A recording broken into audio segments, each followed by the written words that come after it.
गिबियावनो साफ्रोमबो बर' रायजो राजाफोरनिसिम आंनि अननाय आरो सिबिनायखौ बावहरग्रोनाय जाबाय। दिनैनि भिडिअखौ डिलिमिटेशन आरो आजिखालिनि थासारिखौ लानानै बानायनाय जादों।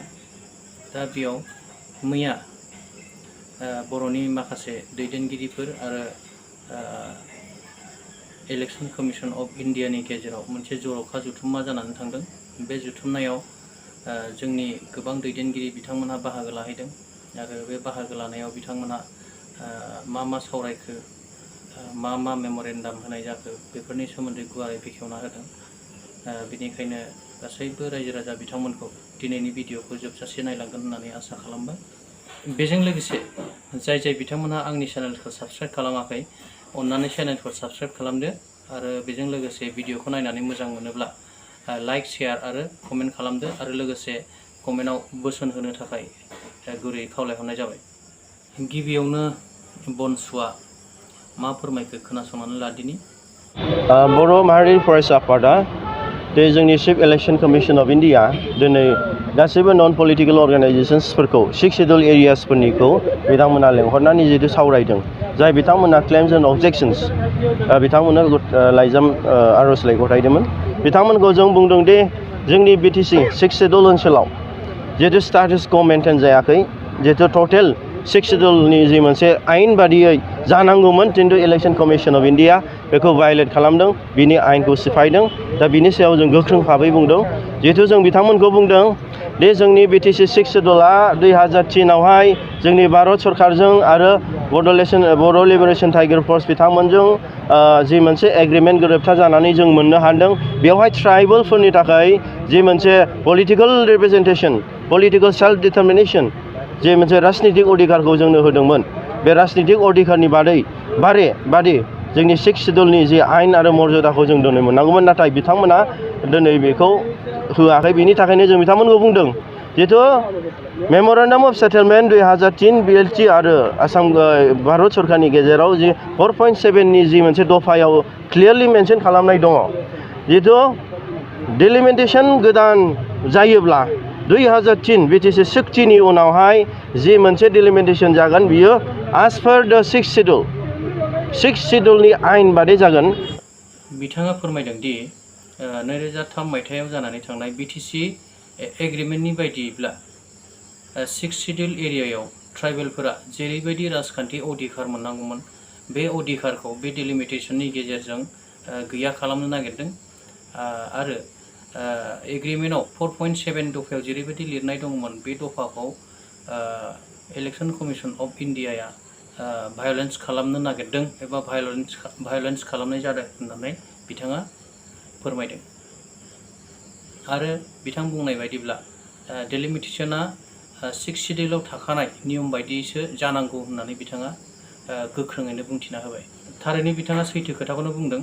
बेनिखायनो जों गासैबो बर' रायजो राजा बिथांमोना बिथांजों हेफाजाब खालामनांगौ, बिथांमोन दैदेनगिरिफोरजों हेफाजाब खालामनांगौ।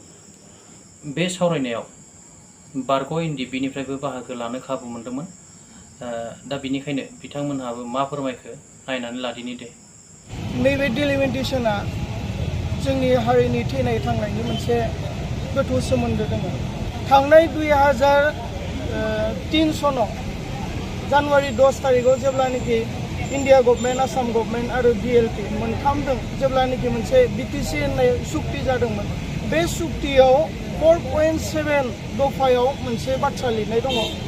बैखिनि समायाव बिटिसिनि जेसेबांखिनि समस्तिफोरखौ दाखांनायनि उनावहा निर्वाचनी आयोगा बे खोथा गालांनाय दंखायोमोन आरो बे पइन्टआवबो लिरनाय दङ जे फैबाय थानाय समाव इन्डियानि कनस्टिटिउसन बायदियै जेब्लानोखि डिलिमिटेशन फैगोन अब्लानिया एलएसि आरो एचपिसि मोन्नैबो समस्तिखौ बिटिसिआ दाफुंनानै लानो हागोन होननानैहा बेवहा जोंनो मोन्थाय मोनसे होनानै गालांदों। बे मोन्थायखौ लानानै बिथा खालामनानै एबा बिटिसि सुक्तिनि 4.7 क्लजखौ बिथा खालामनानै जों दिनै मेम'रेन्डाम साबमिट खालामदों।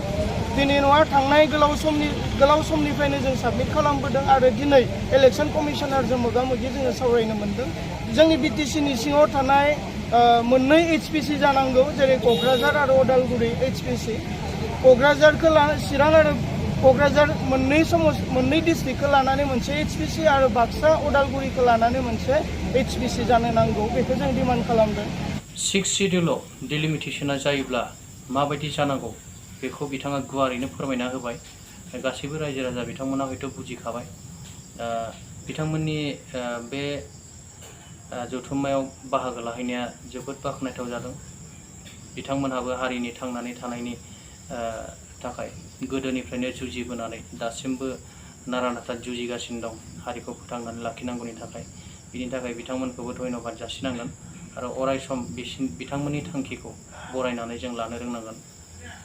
बेनि उनाव डक्टर अनजालि दैमारि मेडामा मा बुंखो डेलिमिटेशननि सायाव नायनानै लानि आरो लोगोसेयैनो दावराव दैख्रेब सार आरो बारग' MP सानसुमा खुंगुर बैसोमुतियारि सार बिथांमोननि बिबुंथिखौबो जोङो खोनासंनि डेलिमिटेशननि सायाव। जोंनिफ्राय स्पेशली बर' वुमेन जास्टिस फरामनिफ्राय जिहेतु BTCआ 6 शिड्यूल एरिया, स' 6 शिड्यूलनि एरियाखौ अब्लासो सनमान होनाय जागोन जुदि बेयाव थानाय गासैबो समस्तिफोरखौ ST रिजार्भ खालामो। इलेक्शन कमिशन अफ इन्डियाया 15था एसेम्बलि सिट्स बारायदों, बेखौ जोङो साबायखर बावगोन। खिन्थु सोमोनांथाव बाथ्राया जाबाय बिनि खालि 6थाखौल' मोन 6खौल' ST रिजार्भ खालामदों, बांसिनखौनो मोन 9खौ उदां लाखिबाय। थ' बिदि खालामोबाथ' बियो 6 शिड्यूलनि स्पिरिटखौ अपमान खालामनाय जाबाय। बेखौ जोङो माबा पार्सेन्ट बिनायनि खोथायानो नङा। दिनै BTCनि समस्तिफोरखौ जुदि जों नायो आउट अफ 40 30आनो ST रिजार्भखा। थ' बेयाव जोंहा 15था खालामनानै 6थाल' होबाय, 9थाखौ जोंनो होआखिसै। मा थाखो बेयावलाय? स' बेनिखायनो जों नुदों जे लासै लासै जोंनि 6 शिड्यूल एरियानि जोंहा जितु पावार एन्ड फांसन्स दङ, स्पेशल पावार्सफोर दङ, गावखौ खुंनो हानाय मोन्थाय दङ, हाखननि बेबस्था, सेल्फ गभर्नेन्सनि बेबस्था, बेफोरखौ लासै लासै गैया खालामनो थाखाय बेफोरबायदि लेथेर फेथेर खालामदों होननानै जोङो सानो। जोंनि जायनाखि दाबि, बे दाबिया संबिधाननि दाबि, बे संबिधाननि दाबिखौ इलेक्शन कमिसना गुरुत्वजों मानिगोन आरो दिनै जों बिथांमोना दिनै बुंनाय जाथारदों आरो संबिधानखौ जुदि मानियाब्ला इलेक्शन कमिसना जुदि गुरुत्व होआब्ला जों बिनि आलादा मोनसे बेबस्थाबो लानो गोनां जागोन होननानै दिनै बेयाव माने खुला खुलि भाबैनो बुंनानै होनाय जादों। दा बेयाव बिथाङा मोजाङैनो खोनासंदों, सापर्ट होनाय बाथ्रा बुंनाय जादों। माने जोङो खर'आव थांनाय जागोन होननाय बे बाथ्राखौ दिनै खुला बुंनाय जादों। फ्राय बर'फ्रा बयबो माने सेटिसफाइड नङा, दानि बे डेलिमिटेसनखौ सेटिसफाइड नङा। बे सेटिसफाइडनि थाखाय गुबुन गुबुन BTC बाहेरानि बर'फ्रा ज' बाहागो लाफैदों आरो जों मोजां मोनदों रायज्लायनानै। बिथांमोना सेटिसफाइड नङा आरो जों बयबो माने जों खावलायो बयबो एकमत भाबै बयबो गाबफानांगोन। बे जोंनि भबिष्यत बियो, बे जोंनि भबिष्यतआ जुदि थिग जायाब्ला जोङो राजखान्थि भाबै सेस जागोन। बेखायनो जोंनि भबिष्यतखौ थि खालामना लानांगौ। बे जोंनि राजखान्थि देरसिन जानो हाया, राजखान्थि गावबा गाव लाबोनो थाखाय जोंनि भबिष्यतखौ जोङो सेस खालामनो नाङा। दा आं धन्यबाद होयो बयखौबो जे बेयाव फैनानै बाहागो लाफैदों बेनि थाखाय। जायफ्रा गभर्नमेन्टजों लोगो जानानै दङ बिसोरो गभर्नमेन्टनि बेरेखायै जेबो बुंनो हायाखै। मा जाखो बिलाय? जाथिनि फिउचारखौ जलान्जलि होनानै सेवहांगार खालामनानै बे गाव गावनि बेक्तिगत गादिनि स्वार्थनि थाखाय जातिनि भबिष्यतखौ, फिउचार जोंनि भबिष्यतखौ मानो खोमसि खालामनो नागिरदों बिसोर? मानो माननो होनो नागिरदों? दुखुनि बाथ्रा बियो। थाबाय जेनेबा गभर्नमेन्टजों बिखा फोरदाना बुंना संबिधाना जेखौ होखादों बे मथेसो जों बिनो जों अख्रांथ' बियाखैना, एक्सट्रा जों बियाखै। भारतनि संबिधाननि आर्टिकेल 332, 333 जेखौ होदों बेखौसो जों बिनो थांदों। माखौ गिनांगौ फालाय? जोंखौ गिनांगौ फालाय? गासैबो दैदेनगिरिफोरनि बिबुंथि आरो भिडिअखौ नायनानै जोङो गासैबो रायजो राजाफ्रा निस्सय बुजिबाय, हमनो हाबाय। दा बेवहाय आङो गुवारै फोरमायनानै होनांगौनि गोनांथि गैला बायदि मोनदों। दा जोङो मोनसे खोथाखौल' जोङो जोबोद साननाया गोनां, जाय खोथाखौ सानसुमा खुंगुर बैसोमुतियारि सारा बुंदों।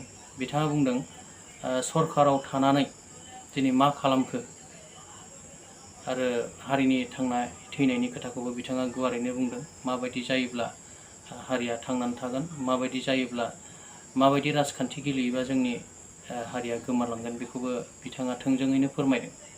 दा जोबथानायाव आङो मोनसे खोथाखौ बुंनो नागिरदों। जाय बिथांमोनहा डेलिमिटेसननि हेंथायै बा डेलिमिटेसना जेरैबायदि जानांगौ बे डिमान्डखौ खालामफायाखै, बिथांमोनहा दा लाजिनांगौ जानानै फैदों। आं नुनो मोनदों माखासे दैदेनगिरि बिथांमोना डेलिमिटेसनखौ लानानै दासिमबो खर' गरम जायाखै बिथांमोनहा मा सानदों गोसो सिङाव, गावनि सियारनि थाखाय सिन्था खालामदोंना गासैबो रायजो राजाफोरनि थाखाय सिन्था खालामगासिनो दं। आङो मोनसे खोथाखौ गासैबो रायजो राजाफोरनिसिम खावलायहरनो लुबैयो, सोरबायदि दैदेनगिरिया बर' हारिखौ फोथांनानै लाखिगोन, बर' हारिखौ थांनानै थानायाव हेफाजाब होगोन, बेबायदि दैदेनगिरिखौ सायख'नायनि सम सफैबाय। बेनिखायनो साफ्रोमबो बर' रायजो राजा बिथांमोनखौ सांग्रांथि जानो थाखाय आं गुरैयै खावलायबाय। भिडिअखौ जोबजासिम नायनायनि थाखाय रोजा रोजा साबायखर। दिनैनि भिडिअखौ एसेयावनो दोनथ'बाय। गोजोन्थों।